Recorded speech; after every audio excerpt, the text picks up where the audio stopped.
आज देश की सत्ता के इतिहास में एक नया अध्याय जुड़ने जा रहा है। करीब 80 सालों तक भारत की हुकूमत का केंद्र रहे साउथ ब्लॉक से अब प्रधानमंत्री कार्यालय की विदाई तय हो चुकी है और इसकी जगह ले रहा है एक नया आधुनिक और तकनीक से लैस परिसर, सेवा तीर्थ। नमस्कार, आप देख रहे हैं एबीपी लाइव और मैं हूं आपके साथ प्रिया। 15 अगस्त 1947 को जब देश आजाद हुआ तब देश के पहले प्रधानमंत्री जवाहरलाल नेहरू की अध्यक्षता में साउथ ब्लॉक में पहली कैबिनेट बैठक हुई थी और अब 13 फरवरी को प्रधानमंत्री नरेंद्र मोदी की अध्यक्षता में यहां आखिरी कैबिनेट बैठक बुलाई गई है। ये सिर्फ एक बैठक नहीं बल्कि इतिहास को दी जा रही एक सम्मानजनक विदाई भी है। शाम 4 बजे होने वाली ये कैबिनेट मीटिंग भावनाओं से भरी होगी। साउथ ब्लॉक, जिसने दशकों तक देश के अहम फैसलों को जन्म लेते देखा, अब प्रशासनिक गतिविधियों से खाली होगा।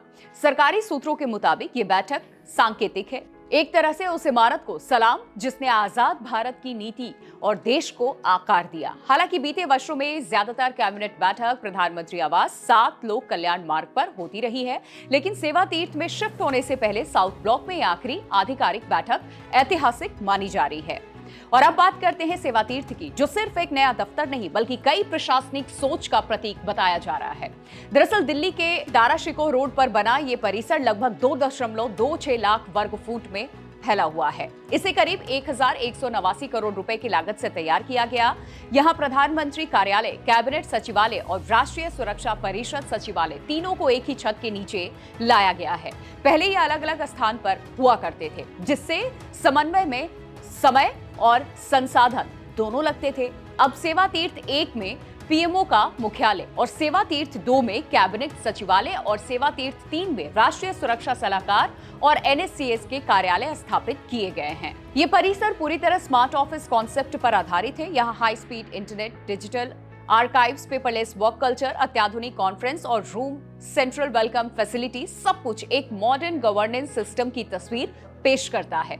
यहाँ कैबिनेट बैठकों के लिए एक विशेष हॉल भी तैयार किया गया और इतना ही नहीं, कर्तव्य भवन 1 और 2 में कानून, रक्षा, वित्त, स्वास्थ्य और कृषि जैसे अहम मंत्रालयों के दफ्तर भी एकीकृत रूप से काम करेंगे। यानी कि फैसलों की रफ्तार तेज होगी, फाइलों की आवाजाही कम और तालमेल ज्यादा बनेगी।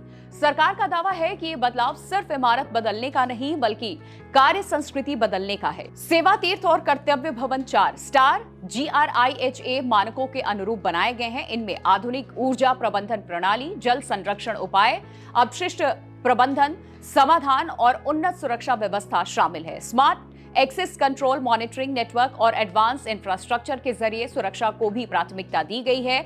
यानी प्रशासनिक दक्षता के साथ साथ पर्यावरण का भी खास ख्याल रखा गया है, जिम्मेदारी है। इस शिफ्टिंग के पीछे एक और अहम कारण है प्रधानमंत्री की आवाजाही को सुगम बनाना और आम जनता को ट्रैफिक जाम से राहत देना। नया परिसर नए संसद भवन के करीब है, जिसे आवाजाही इससे आसान होगी और सुरक्षा व्यवस्थाएं भी अधिक संगठित होंगी। इसी परिसर के पास प्रधानमंत्री का नया आवास भी तैयार किया जा रहा है। दूसरी ओर साउथ और नॉर्थ ब्लॉक को अब सार्वजनिक उपयोग के लिए संग्रहालयों में बदलने की योजना है। नॉर्थ ब्लॉक में संग्रहालय निर्माण का काम भी शुरू हो चुका है, जहां भारत की प्रशासनिक विरासत को संजोया जाएगा और आने वाली पीढ़ियां देख सकेंगी कि कैसे इन ऐतिहासिक दीवारों के भीतर देश की दिशा तय हुआ करती थी। तो कुल मिलाकर के ये सिर्फ दफ्तर का पता बदलने की कहानी तक नहीं है, ये सत्ता के केंद्र से पूर्ण संरचना की कहानी है। ये परंपरा से आधुनिकता की ओर बढ़ते भारत की तस्वीर है। एक तरफ इतिहास को सम्मानजनक विदाई तो दूसरी तरफ भविष्य की ओर मजबूत कदम है।